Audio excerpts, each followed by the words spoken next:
নেতৃত্বে এই কমিশনটা হয়েছে এবং এই ডকুমেন্টটা একটা অফিসিয়াল ডকুমেন্ট।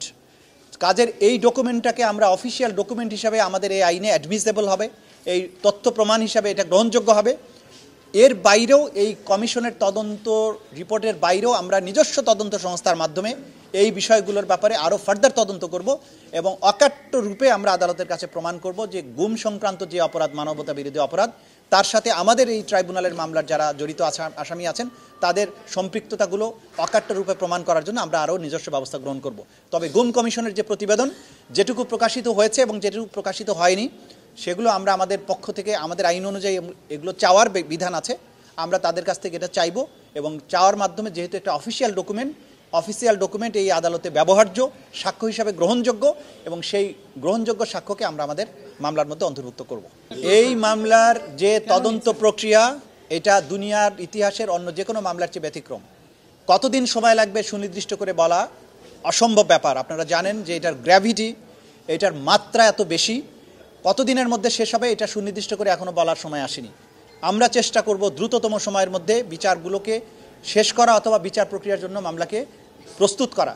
এটা আমাদের জাতীয় প্রায়োরিটি এবং এই ট্রাইব্যুনালের সাথে সম্পৃক্ত আমরা যারা আছি, প্রসিকিউটার্স, ইনভেস্টিগেটর্স, তারা দিনরাত খাটাখাটনি করছেন, পরিশ্রম করছেন। আমরা চেষ্টা করব জাতির যে এত বড়, জাতির এই জনতার উপরে, ছাত্র জনতার উপরে এবং সাধারণ মানুষ, রাজনীতিবিদদের উপরে যে নির্মম অত্যাচার করা হয়েছে গত 16 বছরে, এই বিচার যাতে দ্রুততম সময়ের মধ্যে দেয়া যায়, মানুষকে আমরা একটা প্রশান্তি দিতে পারি যে তাদের স্বজন হারানোর বেদনা, তাদের উপরে সংগঠিত যে নির্যাতন নিপীড়নের বিচার সম্ভাব্য দ্রুততম সময়ের মধ্যে হয়েছে, এই ব্যাপারে সচেষ্ট আছি।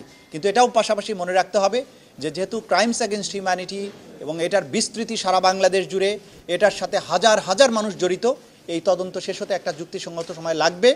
আমরা যত সায়েন্টিফিক প্রসেস আছে সেগুলো ব্যবহার করছি, মামলাগুলোকে এমনভাবে নিয়ে আসছি যাতে করে কিছু মামলা অন্তত তাড়াতাড়ি শেষ করা যায়, সেগুলোর ব্যাপারেও আমরা সচেষ্ট আছি। ওবায়দুল কাদের কিভাবে দেশ ছাড়লো, এর পেছনে মানে কারো গাফিলতি দেখছেন?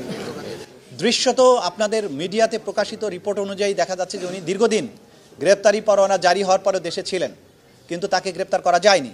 সেজন্যই আদালত আজকে ব্যাখ্যা চেয়েছেন যে উনি কোথায়, কিভাবে ছিলেন, কিভাবে পালালেন, এই ব্যাপারে যেন আইনশৃঙ্খলা রক্ষাকারী বাহিনী একটা প্রতিবেদন দেন। এবং আমরা আশা করব যে এই আন্তর্জাতিক অপরাধ ট্রাইব্যুনাল, এইটা জাতীয় একটা ট্রাইব্যুনাল, এই ট্রাইব্যুনাল জাতির আশা আকাঙ্ক্ষা বাস্তবায়নের জন্য একটা ন্যায় বিচার প্রতিষ্ঠার কাজ করছে। এই ট্রাইব্যুনালের আদেশ নির্দেশ যদি কোনো সংস্থা, সেটা যত শক্তিশালী সংস্থাই হোক, আইন শৃঙ্খলা রক্ষাকারী বাহিনী হোক, তারা যদি এটা পালন না করেন তাহলে ধরে নেওয়া হবে তারা রাষ্ট্রের সাথে সহযোগিতা করছেন না, তারা আইন অনুযায়ী কাজ করছেন না। আমরা প্রথম অবস্থায় তাদেরকে শুধুমাত্র এটুকু বলবো যে আদালতকে সাহায্য করতে হবে আপনাকে, এটা আপনার আইনগত দায়িত্ব, রাষ্ট্রের প্রতি আপনার আনুগত্যের প্রশ্ন। যদি কেউ আদালতের নির্দেশ পাওয়ার পরেও কোনো অপরাধীকে পালাতে সাহায্য করেন বা অন্য কোনোভাবে ফ্যাসিলিটেট করার চেষ্টা করেন, আইন অনুযায়ী কিন্তু অগ্রসর হওয়ার সুযোগ আছে। আমরা এখনই সেই রকম পর্যায়ে যাব না, তবে আমরা সংশ্লিষ্ট সবার প্রতি আহ্বান জানাবো, ব্যক্তি বা প্রতিষ্ঠানের প্রতি আনুগত্য নয়, আপনারা আইন, সংবিধান এবং বাংলাদেশের জনগণের প্রতি আপনাদের আনুগত্য শো করতে হবে এবং এই আদালতকে কাজ করতে সাহায্য করার জন্য যা যা করা দরকার সেটা যেন আপনারা করেন, সেটা আপনাদের পক্ষ থেকে অনুরোধ, আমাদের পক্ষ থেকে আপনাদের কাছে অনুরোধ জানানো হচ্ছে। Thank you.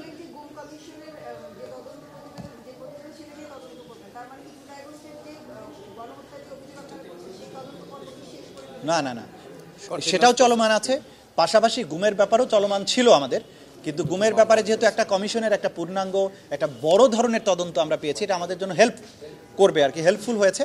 আমরা ওই রিপোর্টটাকেও গ্রহণ করব, পাশাপাশি আমাদের নিজস্ব তদন্ত সংস্থাও কাজ করবে এর বাইরে।